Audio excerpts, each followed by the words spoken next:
ఈ ఉదయకాలం చక్కగా దేవుడి మాటలు మనస్సుతో వినే ప్రయత్నించాం. దేవుడి మనస్సు మనకు అర్థం కావాలంటే మన మనస్సుతోనే దేవుడి మాటలు వినాలి. అప్పుడే మనతో మాట్లాడుతున్న దేవుడి మాటలు మనకు అర్థమవుతాయి. దేవుడి స్తోత్రం. ఫిలిప్పీయులకు రాసిన పత్రిక 2వ అధ్యాయము, ఫిలిప్పీయులకు రాసిన పత్రిక 2వ అధ్యాయము 5వ వచనం ధ్యానం చేస్తాం. క్రీస్తు యేసునకు కలిగిన, మిగతా బైబిల్ సౌండ్ తగ్గించండి, లైట్గా చదవము. క్రీస్తు యేసునకు కలిగిన, క్రీస్తు యేసుకు కలిగిన ఈ మనస్సు మీరులో కలిగి ఉండుడి. మీరు కలిగి ఉండుడి. ఆయన దేవుని స్వరూపము కలిగిన వాడై ఉండి, సౌండ్ నుంచి దేవుని స్వరూపము కలిగిన వాడై ఉండి దేవునితో సమానంగా ఉండుట విడిచిపెట్టకూడని భాగ్యమని ఎంచుకొనలేదు గాని మనుషుల పోలికగా పుట్టి దాసుని స్వరూపమును ధరించుకొని తన్ను తానే రిక్తులుగా చేసుకొనెను. దేవుడి స్తోత్రం. చదవబడుతున్న దేవుడి వాక్యాన్ని బాగా పరిశీలిస్తూ ఉంటే దేవుడు రాయించిన మాట, క్రీస్తు యేసు కలిగిన మనస్సు మీరు కూడా కలిగి ఉండండి. దేవుడి స్తోత్రం. దేవుడు ఏ మనస్సు కలిగి ఉన్నాడు అని మనం ఆలోచన చేయగలిగితే, ప్రతి మనిషి కూడా ఈ లోకంలో సంతోషంగా ఉండాలి అని కోరుకునే మనస్సు దేవుడు కలిగి ఉన్నాడు. ప్రతి మనిషి కూడా ఆరోగ్యంతో ఉండాలి అనే మనస్సు దేవుడు కలిగి ఉన్నాడు.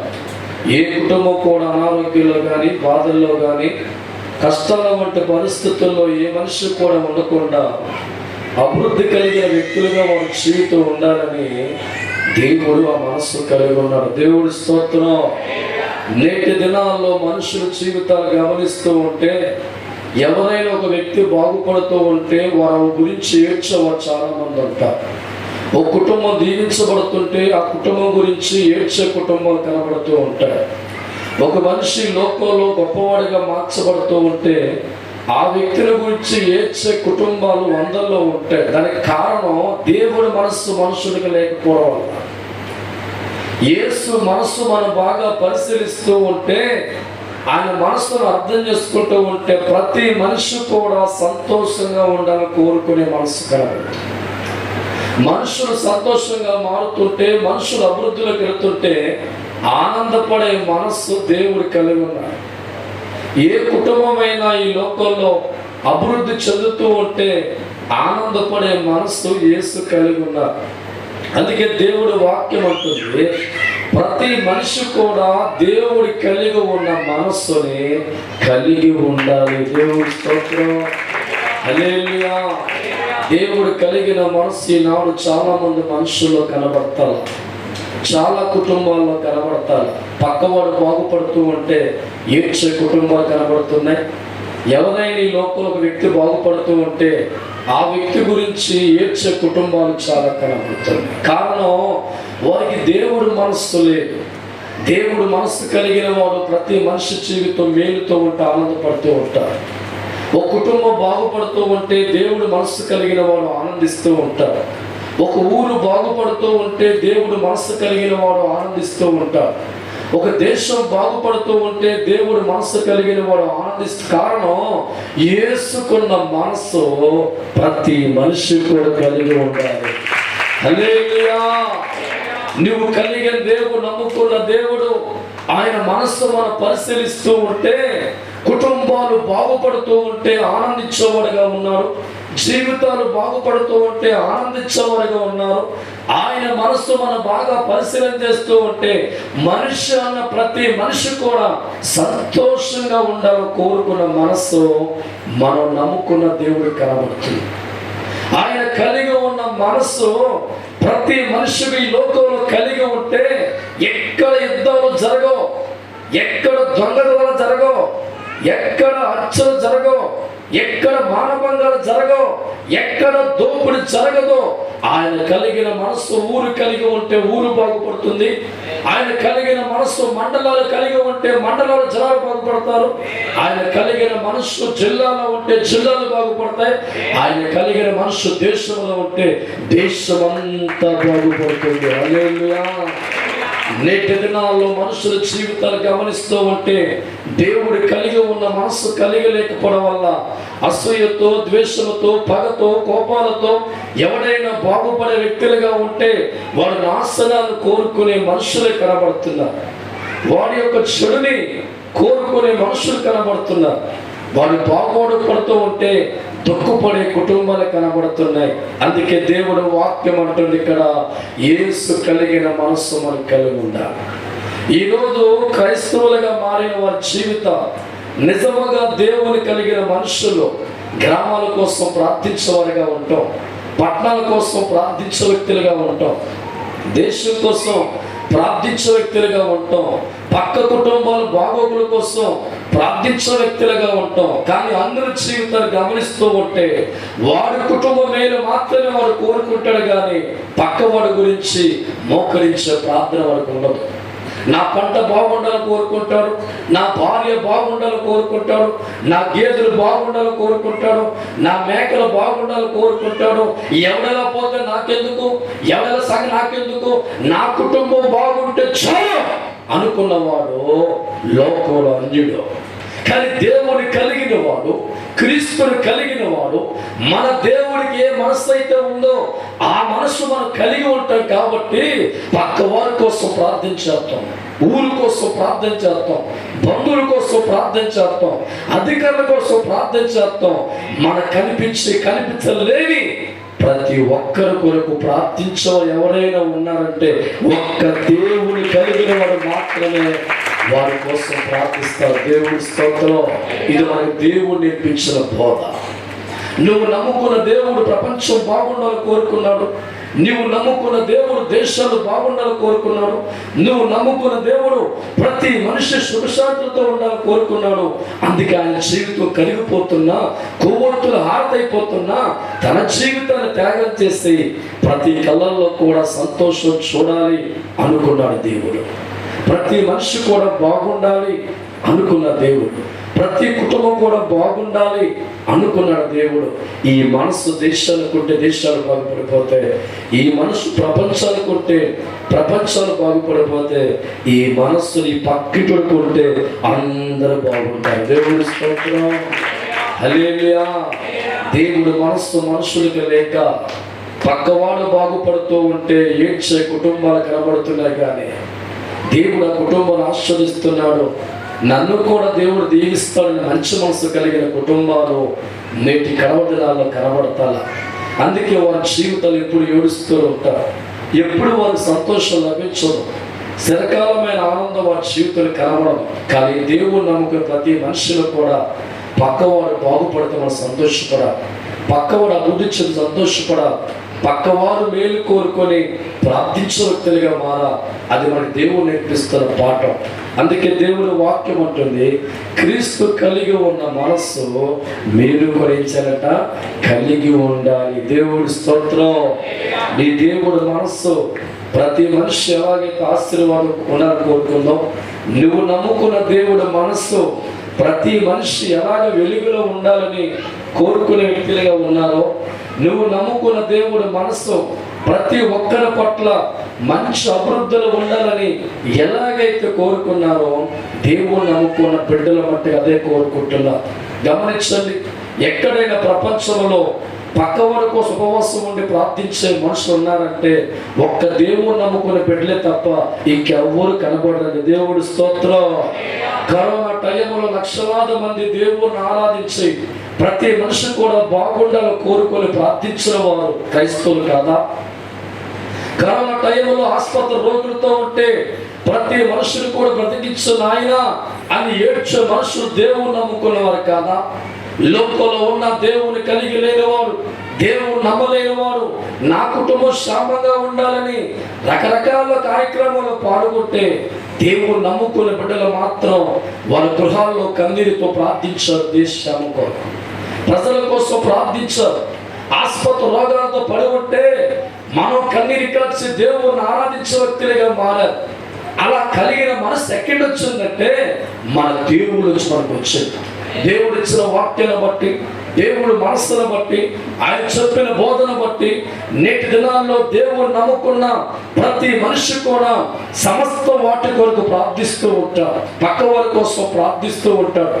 ఇరుగు పొరుగు కుటుంబాల కోసం ప్రార్థిస్తూ ఉంటారు, మంచి పరిపాలన కోసం ప్రార్థిస్తూ ఉంటారు. ఎవరైనా రోగంతో ఉంటే ఆ వార్త తెలిస్తే నీటిలో మోకరించి వాళ్ళు బాగు చేయి తండ్రిని ఏడుతూ ప్రార్థించారు. దేవుడి స్తోత్రం. ఈ మనసు మనకి పెట్టాడు సృష్టికర్తన దేవుడు. దేవుడి స్తోత్రం. దేవుణ్ణి మనము కలిగి ఉన్నాము, ఆయన మనస్సునే తెలుసుకున్నాము.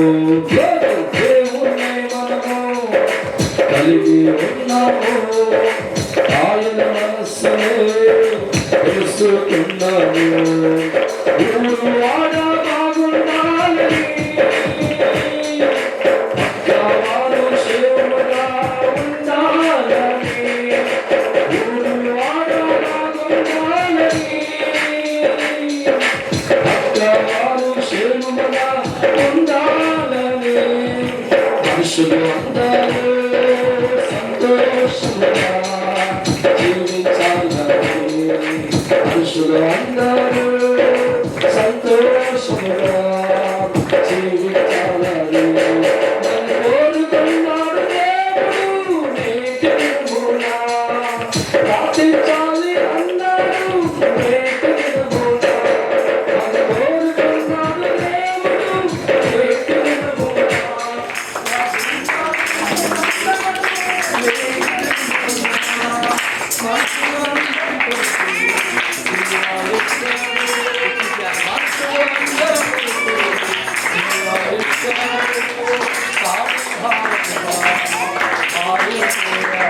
నేటిదినమునా ప్రతి మనిషి కూడా దేవుడు ప్రేమ కలిగి, దేవుడు ఏ మనసు కలిగి ఉన్నాడో దైవజనమా అదే మనసు మనం కలిగిన వారిగా మారుతూ ఉన్నప్పుడు మన జీవితాలు కూడా దేవుడు ఆస్వాదించేవాడిగా మారుతూ ఉంటారు. కాబట్టి ప్రతి మనిషి కూడా క్షేమాన్ని మనం కోరుకునే వ్యక్తులుగా, ప్రతి మనిషి కూడా సంతోషంగా ఉండే వ్యక్తులుగా, మన పక్కవారు అభివృద్ధి చెందుతుంటే, మన పక్కవారు మేలు చూసేవారిగా ఉంటే, మన పక్కవారు గొప్పవారిగా మారుతూ ఉంటే దైవజనమా ఆనందించే మనుషులుగా ప్రతి ఒక్కరు కూడా మారాలి. అప్పుడే గ్రామాలు బాగుంటాయి, అప్పుడే జిల్లాలు బాగుంటాయి, అప్పుడే కుటుంబాలు బాగుంటాయి, అప్పుడే దేశం బాగుంటుంది. కానీ నేటి దినాల్లో మన మనుషుల జీవితాలు గమనిస్తూ ఉంటే ఎవరైనా బాగుపడుతూ ఉంటే లోకమంతా ఏడ్చేదిగా ఉంది. ఎవరైనా బాగుపడుతూ ఉంటే ఏడ్చే కుటుంబాలు కనబడుతున్నాయి. ఎందుకంటే వారికి దేవుడు మనస్సు లేదు, సాతాను మనస్సుతో వారు శోధించబడుతున్నారు. కనుక సాతాను ఎప్పుడు కూడా దైవజనమా పక్కవాడు మేలు గురించి ఆలోచించి, ఎదుటివాడు మేలు గురించి ఆలోచన చేయి. సాతాను ఎప్పుడు అనుకుంటుంది, ఎవరిలో పోతే నాకెందుకు, నా పని జరిగిందా జరగలేదా, ఏ కుటుంబాలు ఏమిటి నాకెందుకు, నీ అనుకున్న సాధించనా లేదా అనుకునే మనసు సాతాను అనుకుంటుంది. నేటి దినాలు అనేకమైన మనుషు హృదయాల్లో దేవుడు కొలుగన్న హృదయాల్లో సాతాను కొలువు ఉండి మనుషుల జీవితాలను అసూయగా, దేశం కలిగిన వారిగా, పగ పెంచుకున్న వారిగా అనేకమైన వ్యక్తుల జీవితాలు మార్చి ఎవడైనా బాగుపడితే, ఎవరైనా గొప్పవాడిగా మార్చబడితే ఏడ్చేవారిగా, కన్నీరు కాచేవారిగా, వారి గొప్పతనం చూసి అసూయ పడుతున్న వ్యక్తులుగా ఎన్నో కుటుంబాల లోపల కనబడుతున్నాయి. వారి హృదయాలు ఎవరు లేరంటే దేవుడు లేడు. దేవుడు స్తోత్రం. దేవుని కలిగిన వాడు ప్రతి మనిషి కూడా బాగుపడుతూ ఉంటే ఆనందిస్తాడండి.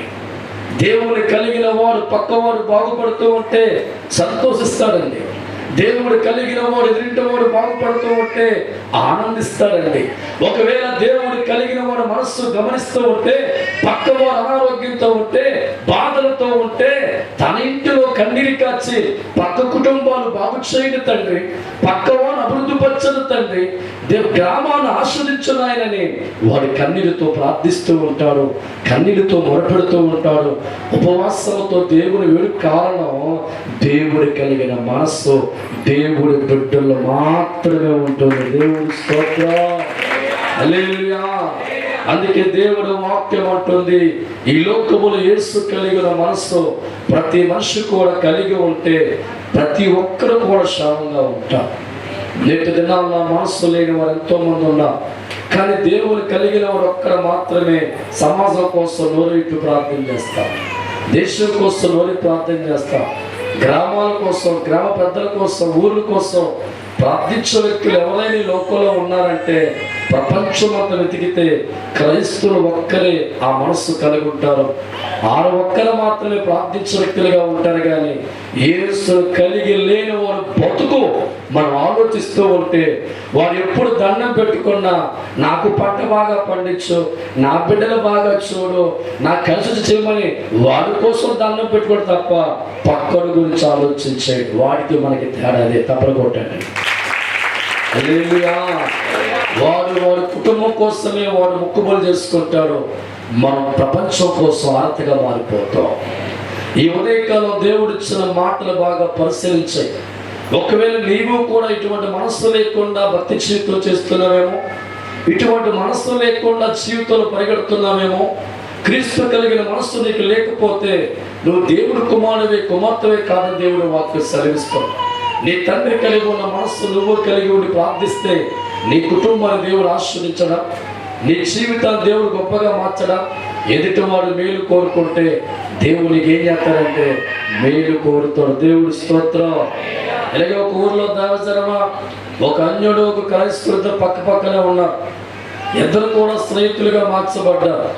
ఒకే కంచంలో తినే నష్టపెట్టిండమ్మా, ఒకే మంచంలో. దేవుడు స్తోత్రం.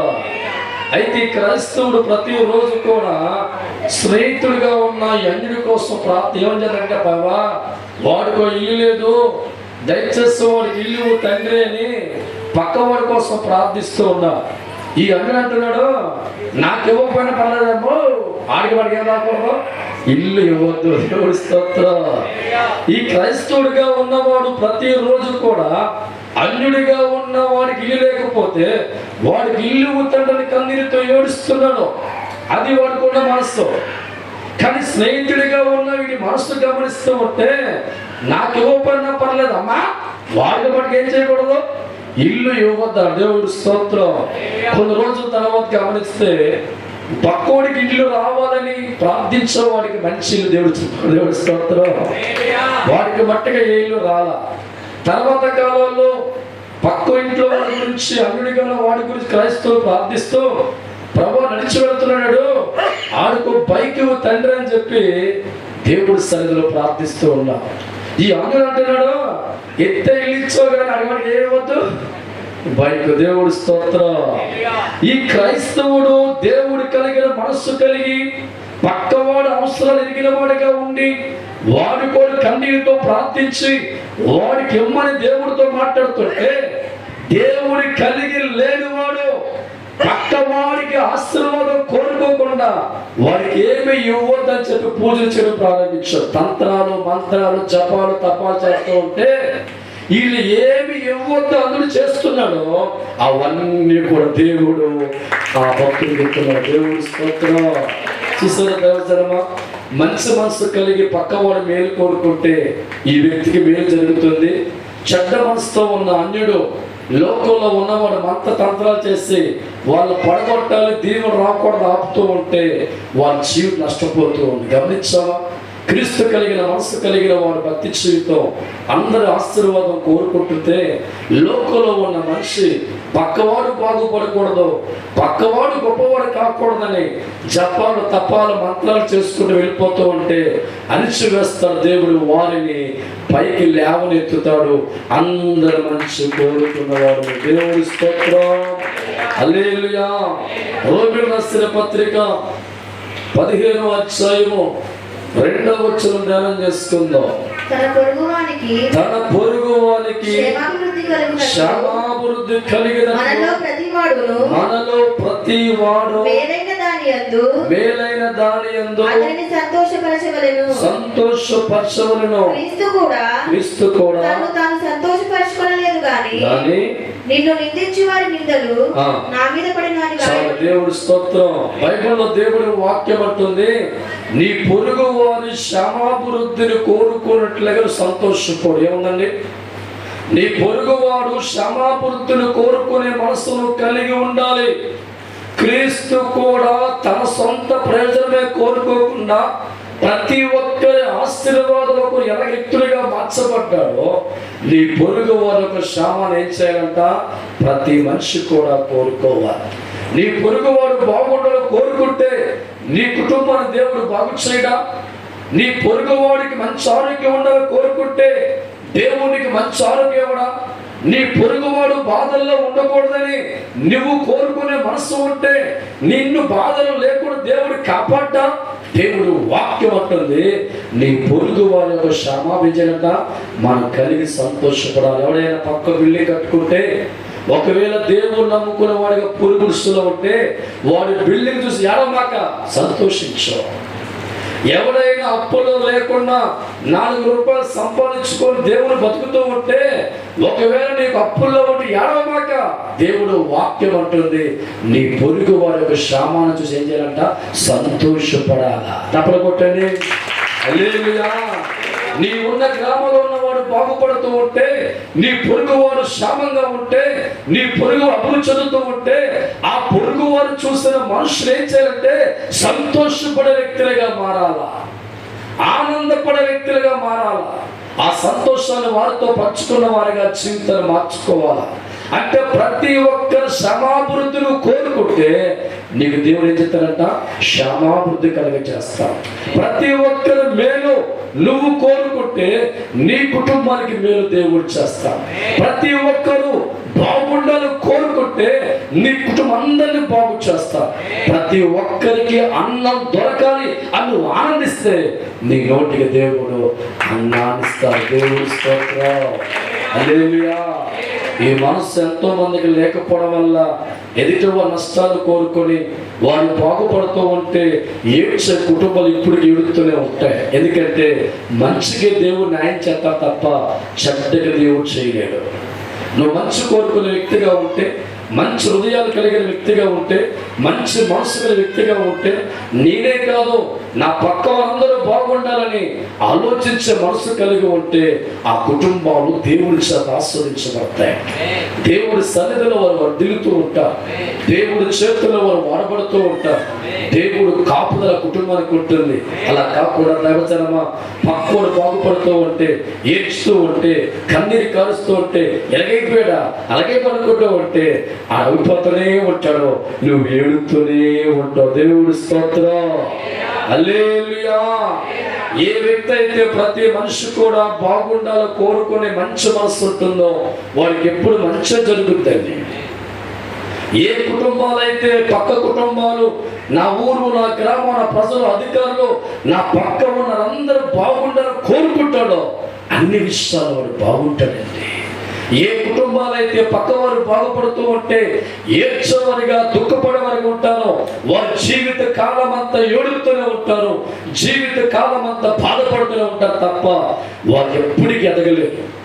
ఎప్పటికీ వారు కారణం యేసు కలిగిన మనసు మనిషికి ఉండాలి. నువ్వు నమ్ముకున్న దేవుడికి ప్రతి మనిషి కూడా బాగుండాలని మనసు కలిగి ఉండాలి. నువ్వు నమ్ముకున్న దేవుడు ప్రతి మనిషి కూడా ఆనందంగా ఉండాలని కోరుకున్నా ఆయన కలిగిన బిడ్డలుగా మనము ఆ మనస్సు కలిగి వెళుతూ ఉంటే ఆయన ఏ రీతిగా దేవుని బట్టి వాడపడ్డారో, ఏ రీతిగా దేవుడు శక్తి సంపాదించుకున్నాడో ఆ రీతిగా ప్రతి మనిషి జీవితంలో కూడా దేవుడు ఆనందం కలగజేస్తాడు, సంతోషం కలగజేస్తాడు, నెమ్మది కలగజేస్తాడు, ఆరోగ్యం కలగజేస్తాడు, మేలు కలగజేస్తాడు.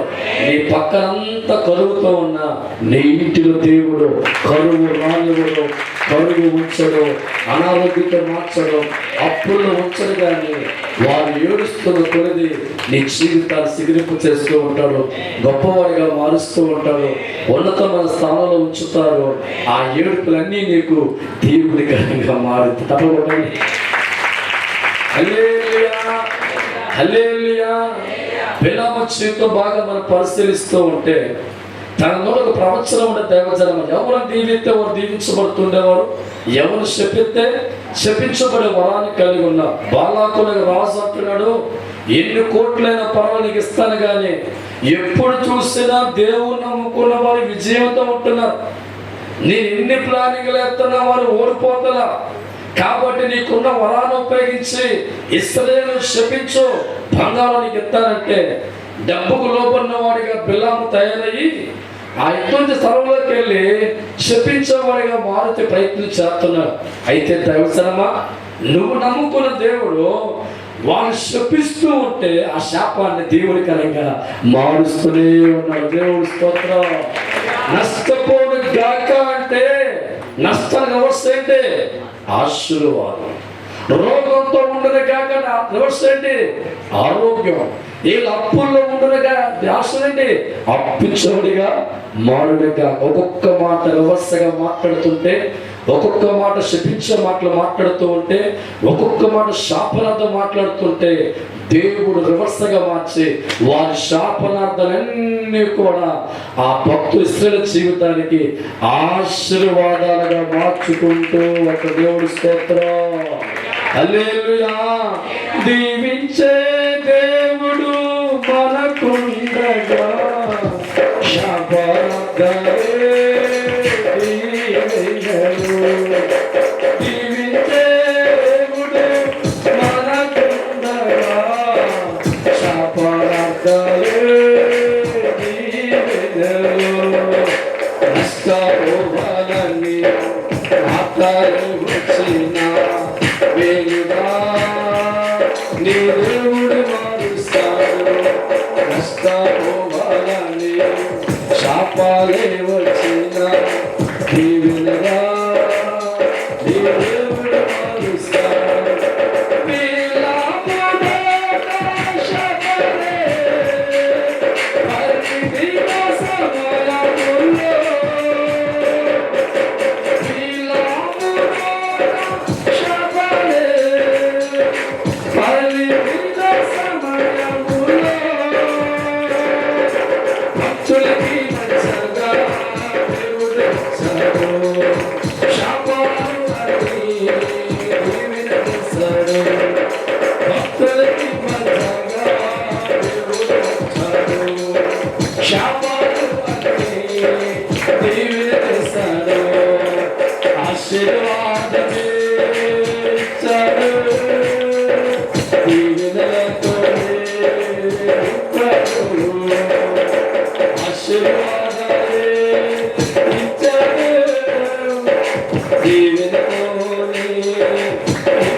ఒక్కొక్క శాపాన్ని బిలాముకున్న వరాన్ని ఉపయోగించి మాట్లాడుతూ ఉంటే ఇశ్రాయేలు నమ్ముకున్న దేవుడు ఆ శాపాలన్నీ కూడా దేవుడుగా మార్చాడు. దేవుడు స్తోత్రం. ఒకవేళ నీ ఆశీర్వాదం చూసి ఎవరు చెప్పితే భయపడమాక. ఆ శాపాలన్నీ నీకు యేసు నామములో దేవుడిగా మారిపో. దేవుడి స్తోత్రం. వాళ్ళకి అర్థంగా ఎన్ని మంత్రాలు చేస్తాను పడరేంటి అనుకుంటా. దేవుడి స్తోత్రం. నీ మంత్రాలు చెంతగా రాలవరా. సృష్టికర్త దేవునికి అండగా ఉండగలిగితే, సర్వాధికారి దేవునికి తోడుగా ఉంటే నేను పడుకుంటే దమ్ము ప్రపంచంలో ఎవరికి లేదు. జీవం కలిగిన దేవుని కలిగిన ప్రతి మనిషిని కూడా కాపాడుకునే బాధ్యత దేవుడిదేనండి. దేవుని కలిగిన వారి జీవితాన్ని కాపాడుకుంటాడు. దేవుని కలిగిన మార్చే కారణం దేవుని కలిగిన ప్రతి మనిషి కూడా దేవుడి మనస్సు వరకు ఉంటాడు. వాళ్ళు పడగొట్టాలని ఎన్ని మంత్రాలు చేస్తున్నా, ఎన్ని ప్రయోగాలు చేస్తున్నా, చేసిన వారంతా తొక్కేస్తాడు దేవుడు. ఆత్మ కలిగిన దైవజనులు కానీ, బిడ్డలు కానీ, సంగతులు కానీ దేవుడు అభివృద్ధి పరుచుకుంటూ అలా వెళ్ళిపో. దేవుడి స్తోత్రం. ఏ చెప్పుడు నీకు ఆస్తులు వస్తూనే ఉండదు. తప్పకుండా దేవుడి స్తోత్రం. ఒకవేళ ఎవరైనా పక్కన మీద అసూయపడ్డా దులిపేసుకో, ఎందుకంటే నీకు ఆశీర్వాదం రాబోతుంది, నీకు దీవెన రాబోతుంది. ఒక్కొక్క మెట్టు తొక్కాలని చూస్తే 2 మెట్లు దేవుడు ఏం చేస్తాడంటే నేను ఎక్కించుకుంటూ వెళ్ళిపోతాను. దేవుడి స్తోత్రం. చివరి మాట తిమోతి రాసిన పత్రిక 2వ అధ్యాయము 2వ అధ్యాయం 1వ వచనం. మనము సంపూర్ణమైన భక్తియు మాన్యతయు కలిగి నెమ్మదిగాను సుఖముగా బ్రతుకు నిమిత్తము అన్నిటికంటే ముఖ్యముగా మనుషులందరి కొరకు రాజుల కొరకు అధికారులందరి కొరకు విజ్ఞాపనలను ప్రార్థనలను యాచనలను చేయవలని హెచ్చరించుచున్నాను.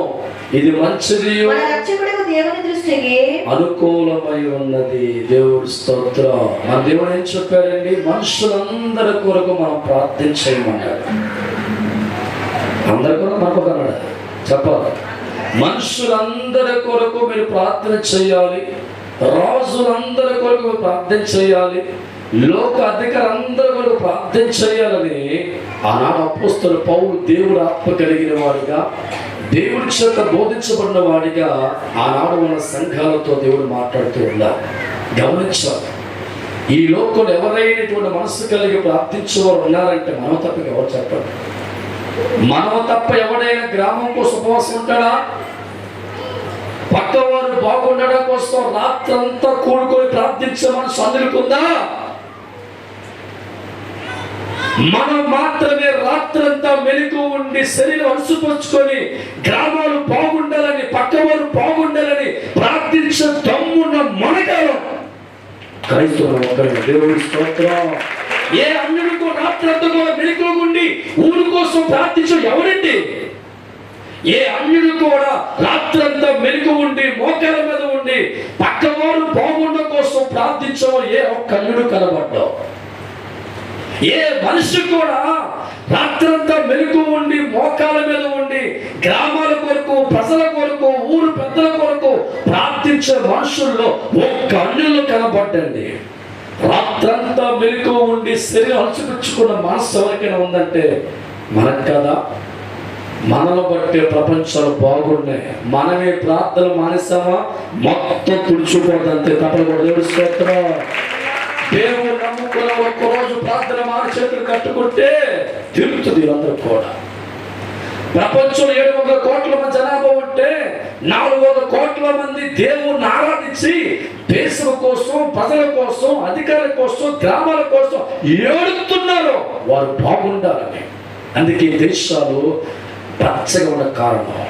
ఒక కరోనా వస్తే ప్రపంచం వణుకుపోయిందే. ఎన్నో రోగాలు దేవుడి చేతుల్లో ఉన్నాయి. ఆయన వదిలితే ఎగిరిపోతారు. దేవుడి స్తోత్రం. దయ చూపించమని దేవుని కోరుకుంటున్నాం, కనికరించమని దేవుని కోరుకుంటున్నాం.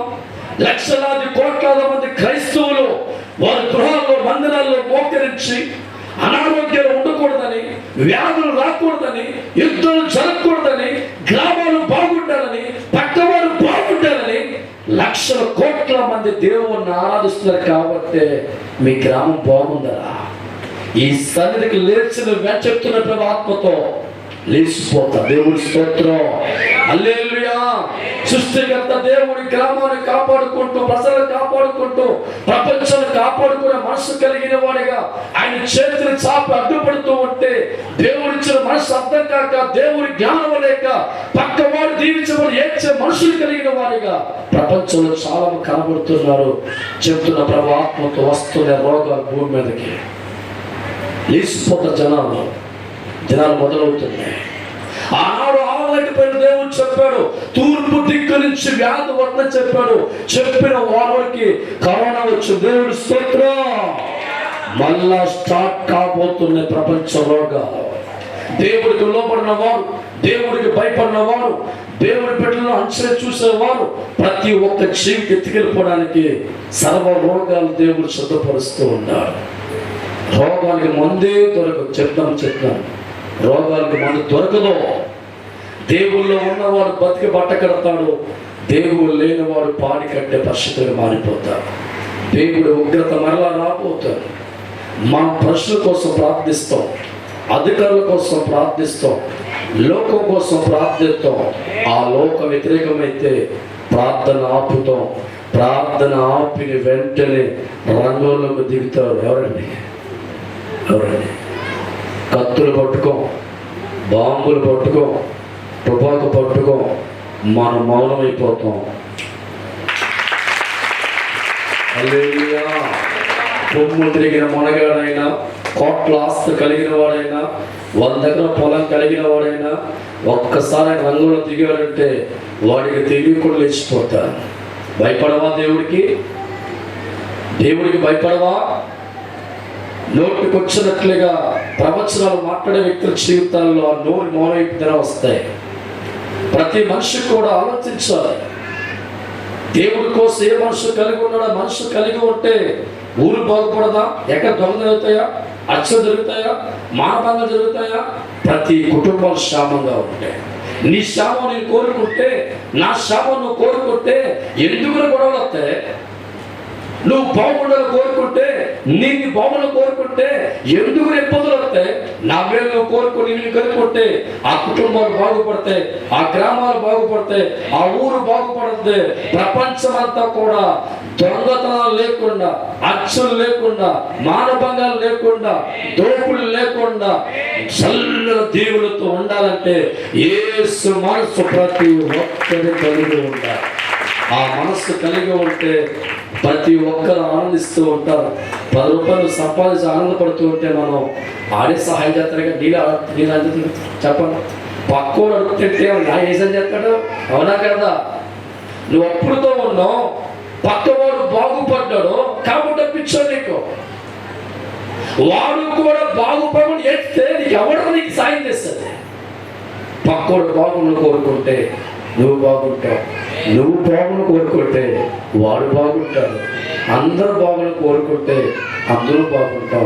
అందరూ బాగున్న కోరుకునే మనస్సు ఆయనకుంది. ఆయన మనస్సు మాటిచ్చాడు. మన మనస్సు ప్రతి ఒక్కరు కలిగిన దాకా మోకరించి ప్రార్థించాడు.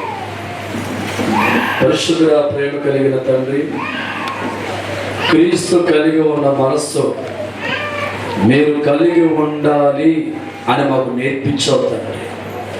మీరు నేర్పించిన ఈ బోధ మోకాలతో ఉండి గ్రామాలు చల్లగా ఉండాలని ఏడుస్తున్నామయ్యా.